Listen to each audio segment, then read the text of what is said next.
Good.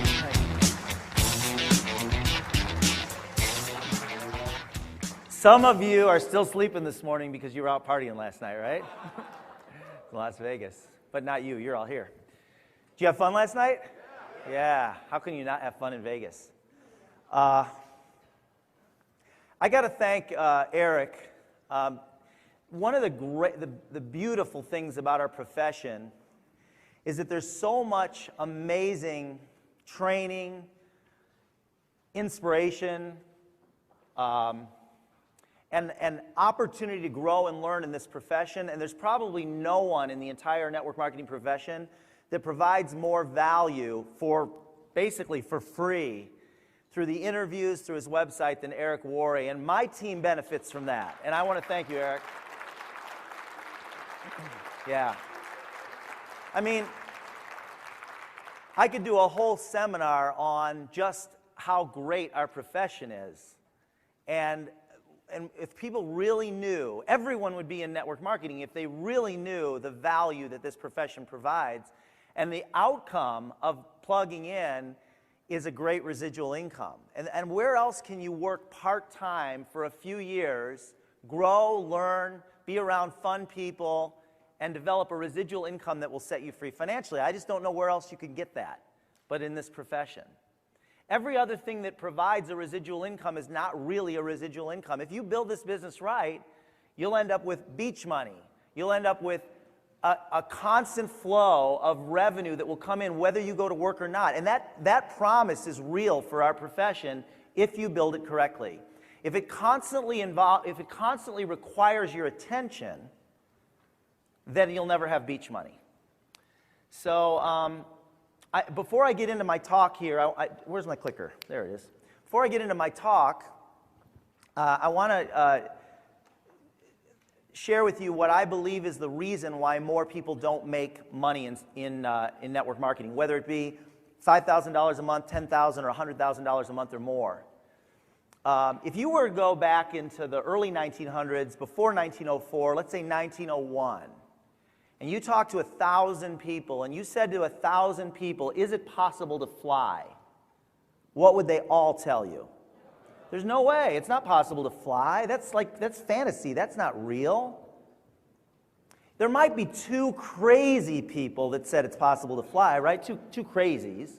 But most of them would say, no, it's not possible. Well, there were a few people in the world, two of them were Orville and Wilbur Wright, that decided that it was possible. And because they believed it was possible with no evidence, they took unbelievable ridicule and risked their lives.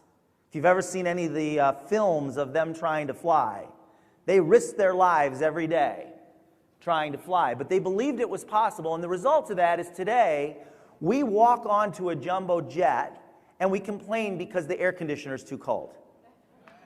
Or we get on our computer and we send emails now from our airline seat. I don't think Orville and Wilbur had that in mind when they invented the airplane. But because they believed it was possible, they took action, and they risked their lives, and they faced ridicule. Now today, in this world, there are millions of people that make $100,000 a month. In the world, millions that make $100,000 a month. Yet if you take a cross-section of the general population and you say, is it possible to make $100,000 a month? Out of 1,000 people, how many would say yes? Maybe. Is it possible? Maybe 10 or maybe 20 out of 1,000 would say it's possible. But until you believe it's possible, you won't do the work. You won't take the ridicule. You're not going to risk your life. But until you believe, so 20 people out of 1,000. Now, if you ask those 20, how many of you believe it's possible for you? I had this conversation with Eric and a group of leaders on a retreat. And we talked about this. Out of 20 people, how many out of 20 would say it's possible for them to make $100,000 a month? 2? So 2 out of 1,000 people in our society, where millions of people have already made $100,000 a month, 2 out of 1,000 believe it's possible, and they're the ones that take the action. And that's why so few people make money in network marketing. Because the majority of 1,000 people don't even believe they can make $5,000 a month in network marketing. That's why. It's pretty simple. And you know what? Orville and Wilbur had no evidence. You do not need evidence.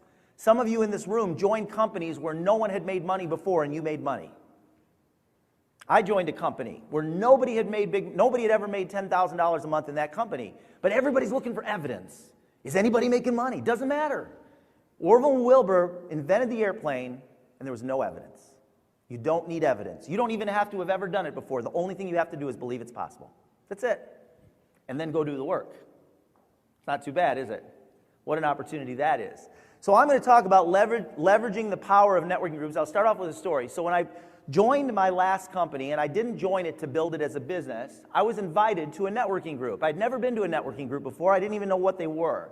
A friend invited me to a networking group. It was BNI, Business Network International. Now, if you've heard of BNI before, and you may already have an opinion about it, or you might already know what it is, I'd like you to, for right now, just set aside what you know BNI to be, because I'm going to expand your vision and help to talk to you about it in a little bit bigger perspective. But BNI is Business Network International. It's the largest privately held networking organization in the world. There's about 4,000 chapters in the world. Ivan Meisner is the founder of that company. They're not network marketing. They're a business networking where everybody gets together and there's one person from each profession that joins. And you have to apply and they have to accept you into the chapter, and it's about $300 a year. Well, I went there, and I was not sure yet whether I was going to build my current company, the company that I'm involved in right now. I wasn't sure if I'm going to build it, but I went there with that in mind. There were 12 people, which was one of the smallest chapters in the entire world of that organization out of the 4,000 chapters in Arizona, Scottsdale, Arizona. And what they did is they went around and everybody introduced themselves, and they got to me, and I was like, what do I do? And I happened to have some of our product with me. It's easy to carry around with me, and so I was sitting there, and when they got to me, I did a 60-second commercial, because that's what they asked me to do. I just basically explained what I did, what our company did. And then I passed my product around the room. I just passed it around. I was a guest. Afterwards, I had a couple people come over to me and hand me their business card and say, I want to learn more about that. Well, wow, that's kind of cool. And that's kind of how it started. And I started thinking to myself, and I joined the chapter, and I went back every week. Every single week I was there, and I did my commercial. And within a matter of time, I started signing up people in the chapter, but I also started getting referrals and giving referrals to the others. There was someone that I knew that wanted to have their house painted, and so I referred them to the house painter that was in the group. And there was somebody that I knew that needed a new accountant, and I referred somebody to the accountant in the group. So I started giving to the group opportunities for them to get more business. And I started appreciating them as well, and I started getting referrals. And before I knew it, half the group was using my product. And then over a period of months, all the group was using my product because they trusted me, and I talked about the product every week. It was like it was a business presentation. I didn't talk about my opportunity, but it was a business presentation where I could talk about the product, and they wanted to hear about it. And we grew, and we developed relationships. So I started thinking, 4,000 chapters. What if on my weekly conference call, when I started with my company, my weekly conference call had 3 people on it. Today it has thousands of people on it. But what if on my conference call, with those 3 people, I just say, you guys should find a BNI chapter. It's an opportunity to meet some new people and get to know some people and refer some people and help some people. And you might end up with some customers and maybe some distributors. So I started referring them to other chapters of that organization. Within a year, my organization was in 250 BNI chapters. And it was growing like crazy. Today, Eric mentioned $30,000 a month. It's probably around $30,000 a month, but the majority of that money is not coming from the people from BNI. Can anyone tell me why? It started in BNI. So can anybody tell me why, if it's the BNI, the Business Network International, and I was in 250 chapters, and I'm referring my team into those chapters, some of them are signing up for customers, probably from BNI, I might be making $5,000 or $10,000 a month, maybe $5,000 to $8,000 a month. But the people they referred, and the people those people referred, and the organizations today that came out of that, it's not who you know, it's who they know, right? So that's kind of how it started, and I believe that any company, any product, now you've got to be very, very careful, because if you go into a chapter and you start pitching your opportunity, you're going to get kicked out. They do not want you talking about the opportunity, but that doesn't mean if you ask good questions and you meet with people one-on-one afterwards and you find out that that person is looking for something and you share with them what you're up to, you'll end up with some distributors as well outside the chapter. You'll get referrals from people. But my experience has been many customers turn into distributors on their own. They just use it and they love it and they want to share it with their family or with their friends. Maybe they want their product for free. You know, a way to get their product for free, get some income coming in to pay for their product. So I want to share with you a couple quick stories. So this is crazy. Some of you will relate to this because it happens to you all. How many of you have things that almost seem to be crazy coincidences that can't possibly be true? They happen to you every day. Raise your hand. Interesting. In this group, you're going to get a lot of that. And I'm going to share with you a theory that I have. I don't know if it's true or not. Now, what I'm going to ask you to do here is I'm going to give you a little quiz, but it's not a trick. There's no trick questions in this. So I'm not trying to trick you into anything. It's just literal. So I'd like you to draw 2 dots on your paper right next to each other, just 2 dots. And I want to ask you, how many connections are there between those 2 dots? Not a trick question. How many? 1. There's 1 connection between those 2 dots. So we'll go back to that in a minute. This stuff happens to me that I'm going to explain to you right now. It happens to me every other day. Things that aren't possible. So I'm at Phoenix College speaking to a group of young entrepreneurs. There's like 30 people in the room, and I'm standing in front of the room, and I'd just been on a trip. In fact, here's what happened. I flew in from Chicago to Arizona. I went to the bag belt, and my bag didn't come down the belt. And I waited, and it's Southwest Airlines, and that's very unusual. Your bags always come down the belt at Southwest Airlines. You just don't lose bags, but it never came down. And so I went and filled out the forms and left. 4 or 5 days later, my bag still hadn't shown up, and I wrote it off. I didn't think I'd ever see my bag again. Thursday night, that was on Sunday. Thursday night, I'm at Phoenix College, 30 students. I'm giving a little talk, and a guy that I haven't seen in a year is standing in the back doorway. His name's Joel. And I wave from the front of the room, like, "Hey, Joel." He goes, "Hey." And he comes over, and he goes, "Were you in New York last night?" I go, "No." He goes, "That's really weird because I came in on Delta Airlines and I was standing by the bag belt and there were bags coming down and I noticed a bag and I saw your name on it. And it was from New York. It was the flight I was on." Like, what? Not only, there's thousands of bags, he sees the bag, he sees the name on the bag. How many people do that? Seriously. And then the next night, he's in my talk at Phoenix College. That is not possible. But it happens to me every other day. Every other day. So I went down to the airport, and sure enough, there was my bag. Everybody draw 3 dots. 1, 2, 3. Just like boom, boom, in a triangle. How many connections are there between those dots? 3. So 2 dots, 1 connection, 3 dots, 3 connections. So you added 1 more dot and added 2 more connections. Are you with me? 1 dot, 2 connections. Now everybody write 4. 1 in a square. 1, 2, 3, 4. So how many connections? 1, 2, 3, 4, 5, 6. 3 dots, 3 connections. 4 dots, 6 connections. We added 1 more dot and went from 3 connections to 6 connections. Do you see that? Added 1 more dot and went from 3 connections to 6 connections. Now everybody do 5. 1, 2, 3, 4, 5. And connect those and tell me how many connections there are. Thank you. Boy, you're fast. 10 connections. So we went from 4 dots, 6 connections, to 5 dots, 1 more, 10 connections. Every time you add a dot and you connect the dots, it exponentially increases the number of possible connections. Now imagine that we as people represent dots. And you wonder why people that have thousands of people in their Rolodex or in their contact manager that do a good job of connecting those people together have more opportunities. And that whole situation with Joel, the reason that stuff happens to me every other day is because those things are happening to me probably right here in this room. There's opportunities in this room that I haven't even discovered because we're in the room together. Some of you probably know my mom or my mom's mom, things like that happen. People that I've never met before. And there's opportunities that are created. The more people you add to your contact manager, the more possible opportunities you have for growing your organization. And it's exponential. It's exponential, the result of that. So that's why it's so important to connect the people in your organization, bring people together in your organization, introduce them to each other, but not just in your organization, outside your organization. Become a catalyst for connecting people. It's not linear. It's very multi-dimensional. Do you guys get that? So it's connecting the people in your organization with people they don't know that are not in your organization and getting as many of those lines going. That's what's going to create the biggest opportunities for you the quickest. And that's really where the networking, the opportunities that I've created through networking organizations. So I joined one chapter and I became a committed member of that chapter for 2 years. Every week I went to that chapter. Very, very rarely would I miss. And then what I would do is I would once in a while be a guest at another chapter, and then I encouraged my team and I explained to them the importance of joining a chapter and the opportunities that would be created, and then I encouraged them to find a chapter.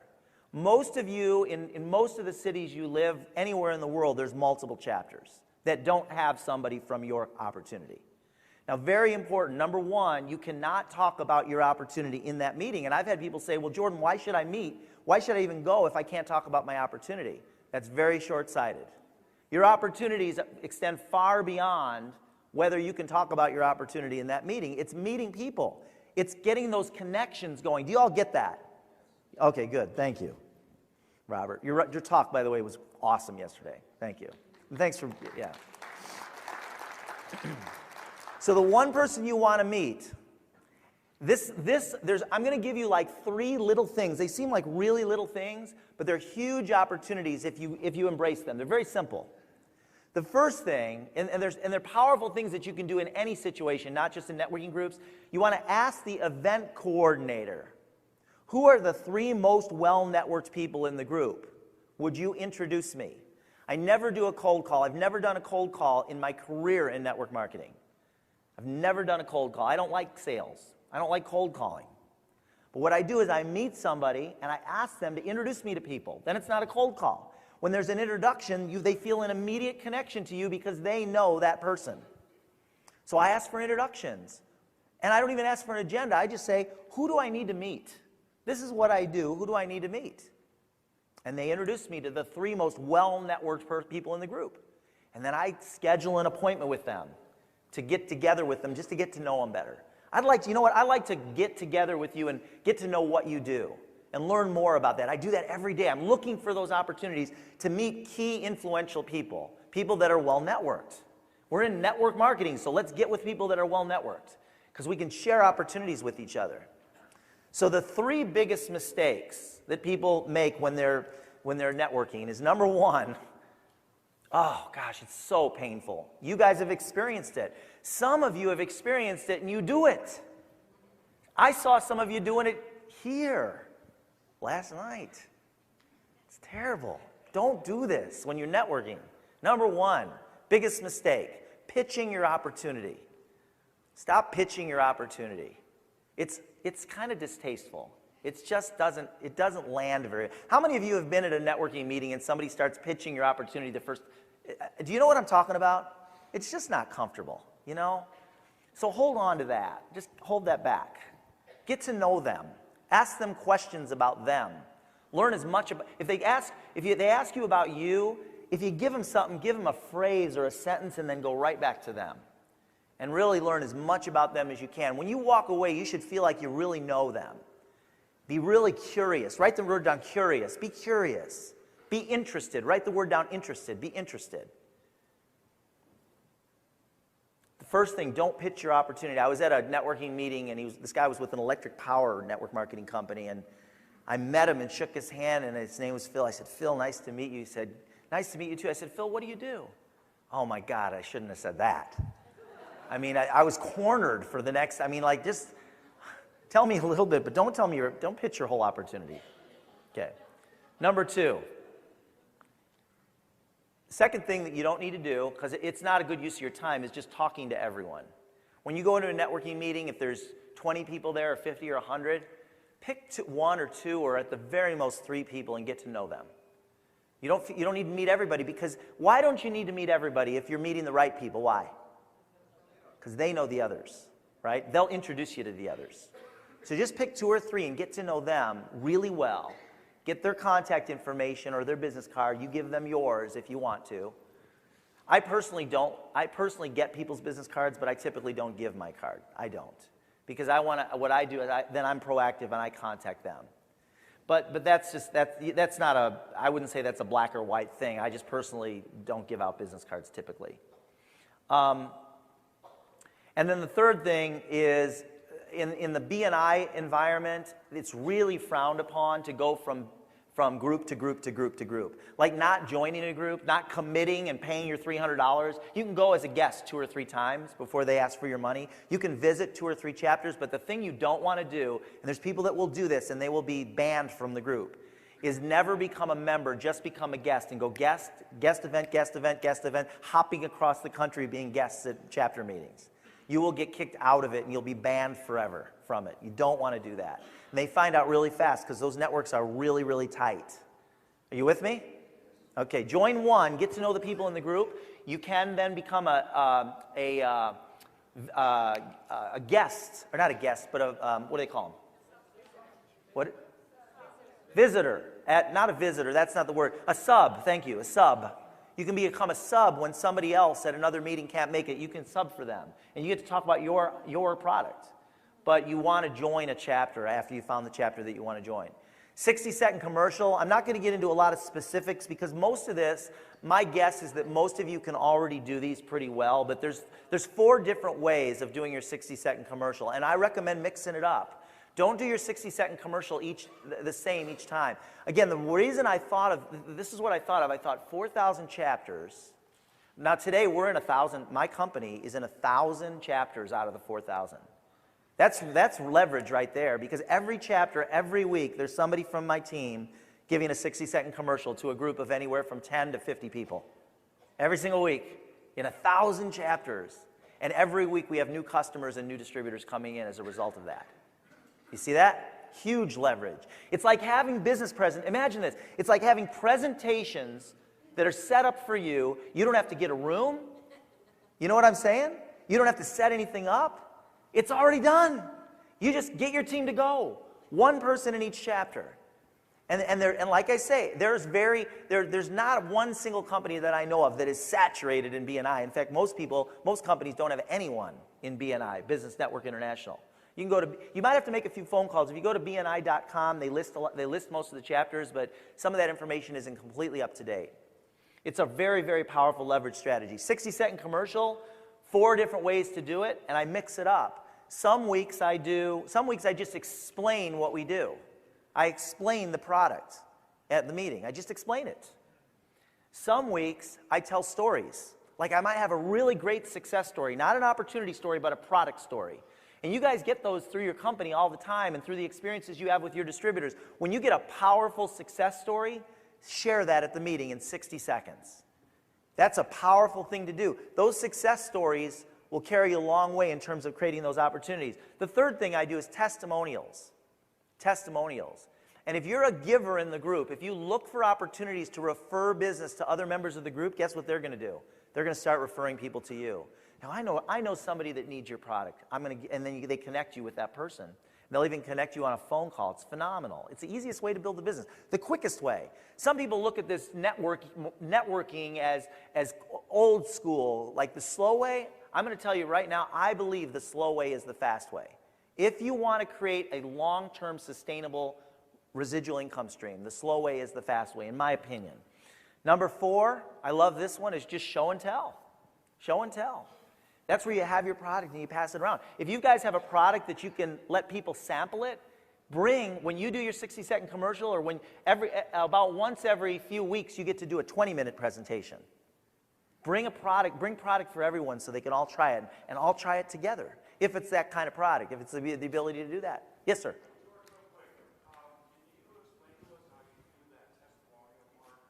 The problem is, I'd have to give you one that's not my company, but yeah, I mean, the testimonial? Well, let me just say this. I'm not going to get into specifics on that right now. That's all I'm going to say is that take a testimonial that's on one of your videos or a personal testimonial and just share it from your heart. That's it. Your company has testimonials. Share one.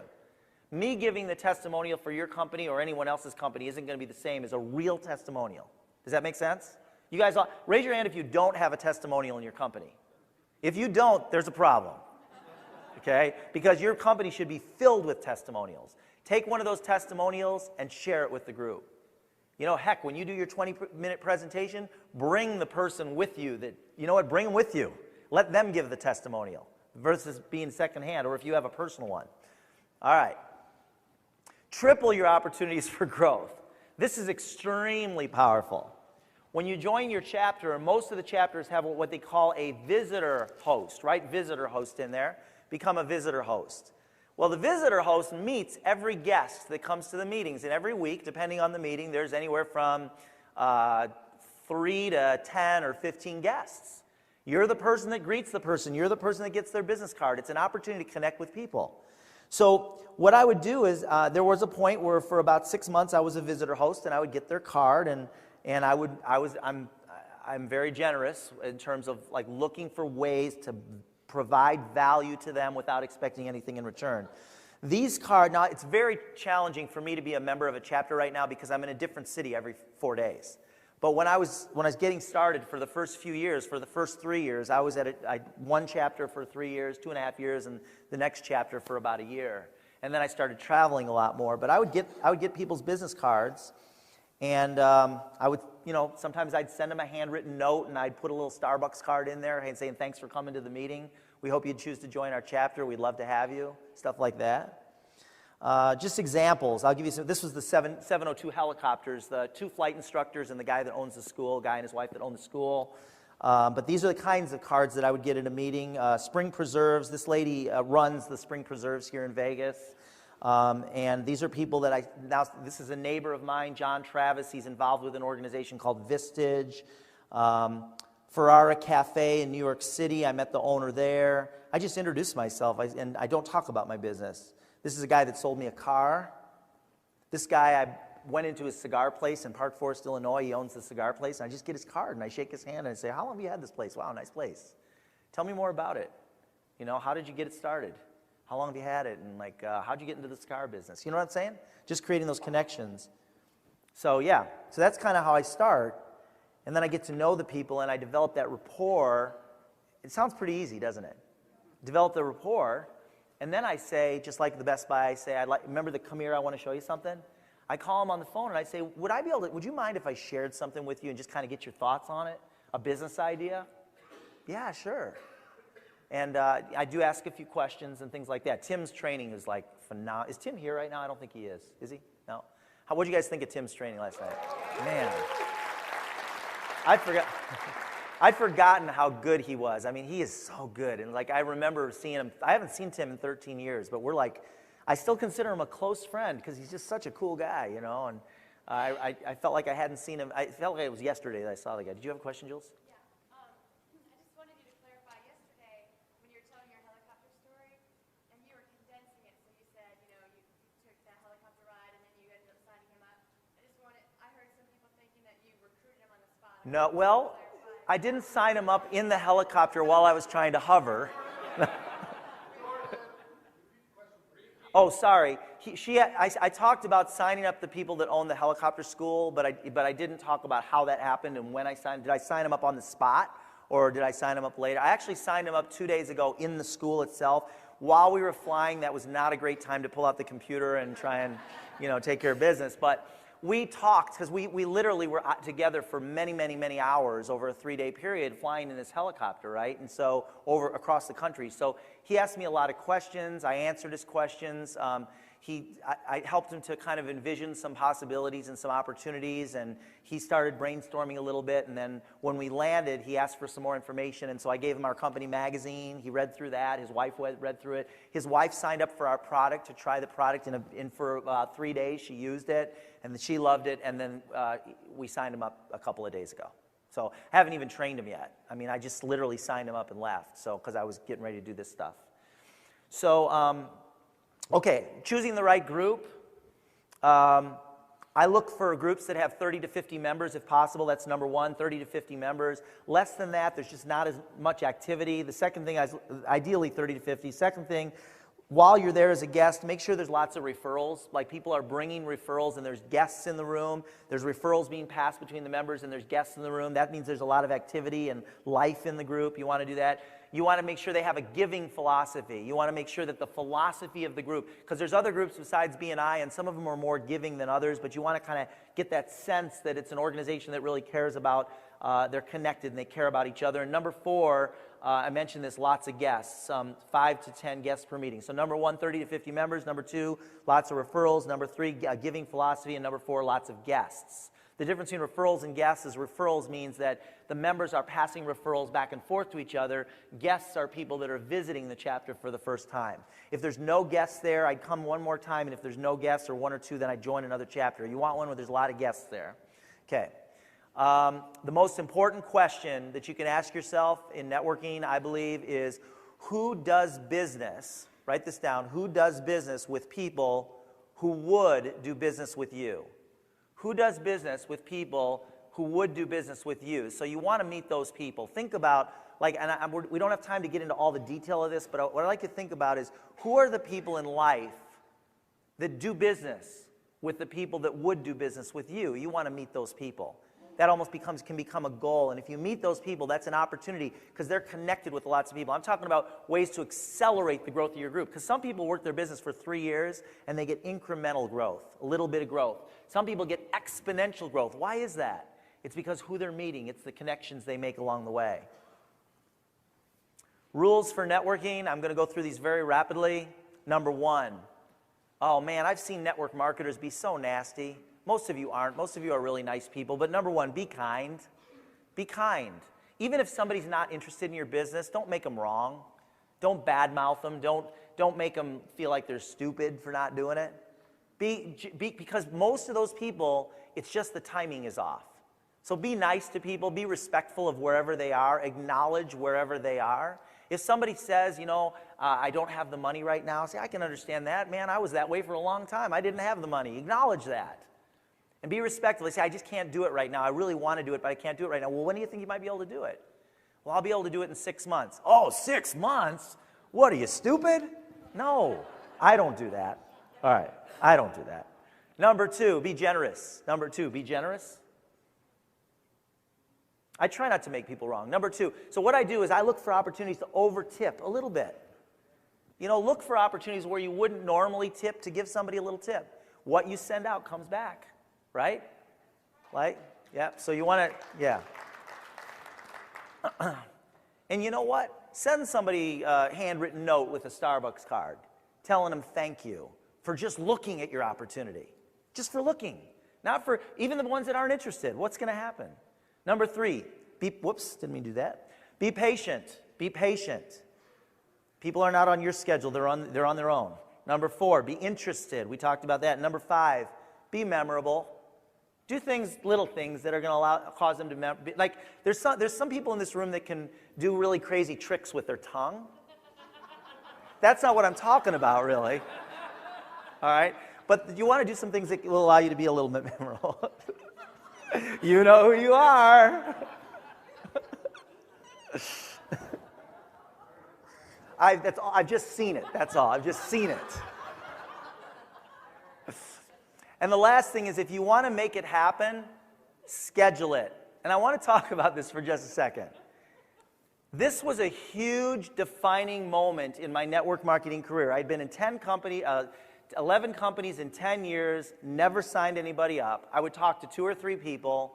They would be negative. They'd give me a reason why it wouldn't work, or only the people at the top make money, or it's a pyramid. I would get down, and I would quit. And I did that over and over again with many, many different companies. I found out something that when I got that I just needed to put my blinders on and focus and start scheduling appointments with people, get my calendar full. I can tell somebody when they come to me and they say they're not having the success they want, if I say to them, open your calendar, let me see your calendar, their calendar is empty. And it's always empty.